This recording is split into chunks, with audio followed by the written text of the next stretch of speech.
Assalamualaikum warahmatullahi wabarakatuh. Halo teman-teman, kami dari kelompok 8 ingin mempresentasikan materi tentang tes prestasi belajar.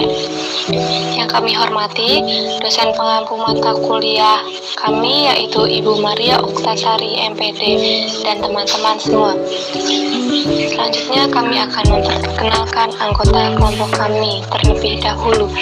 Yang pertama ada Muhammad Raihan Hidayat dengan NPM 20200150396. Yang kedua ada Nisa Ismatul Wafa dengan NPM 202001543. Yang ketiga ada Retno Landari dengan NPM 20200150389.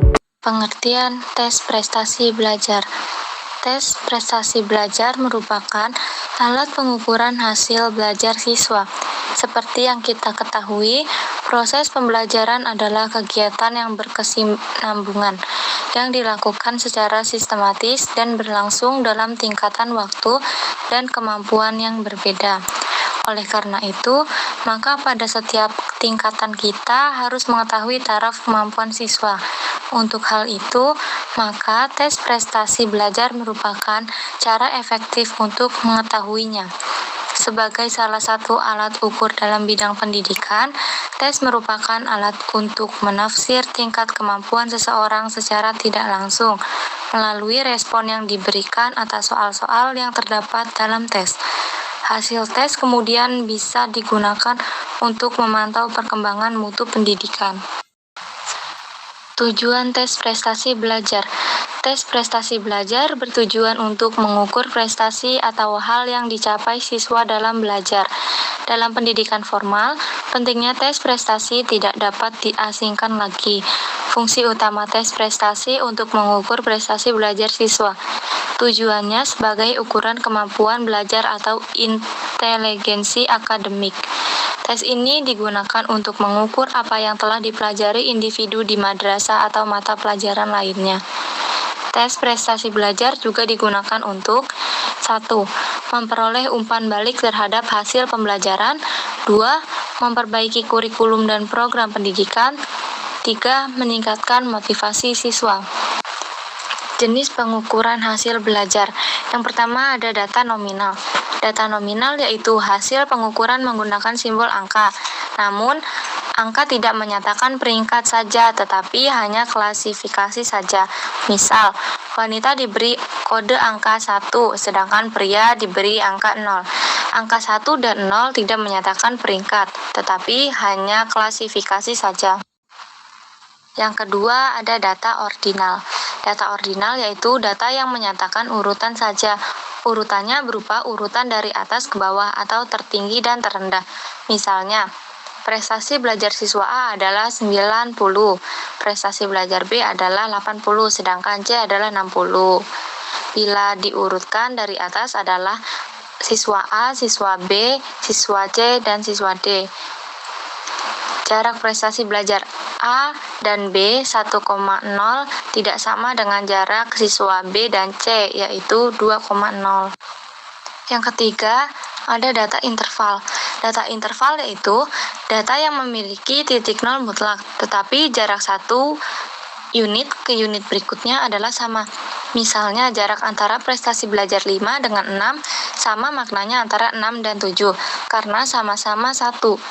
Namun, angka tersebut tidak bisa ditafsirkan sebagai perlipatan. Dan yang keempat ada data rasio. Data rasio yaitu data yang memiliki titik nol mutlak. Misalnya, tinggi badan, jarak yang ditempuh, penghasilan seseorang, dan kecepatan berlari. Jadi, data rasio merupakan peringkat yang paling tinggi. Teknik statistik yang digunakan untuk menganalisis data pada keempat data tersebut tidak sama. Fungsi pengukuran hasil belajar. 1. Mengetahui tingkat kemajuan yang telah dicapai oleh siswa dalam suatu kurun waktu dan proses tertentu. 2. Mengetahui posisi atau kedudukan seseorang dalam kelompok kelasnya. 3. Mengetahui tingkat usaha yang dilakukan siswa dalam belajar. Hasil yang baik pada umumnya menunjukkan tingkat usaha yang efisien. 4. Untuk mengetahui sejauh mana siswa telah mendayagunakan kapasitas kognitif, kemampuan kecerdasan yang dimilikinya untuk keperluan belajar. 5. Untuk mengetahui tingkat dan hasil metode mengajar yang digunakan dalam proses belajar mengajar.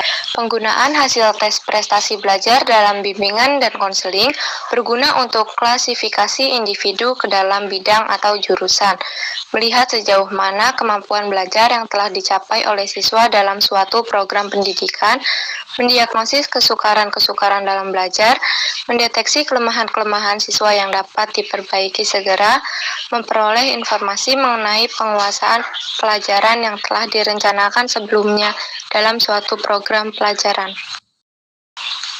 Kesimpulan, tes prestasi belajar merupakan kegiatan pengukuran hasil belajar siswa. Tes prestasi belajar dapat digunakan dalam menguji.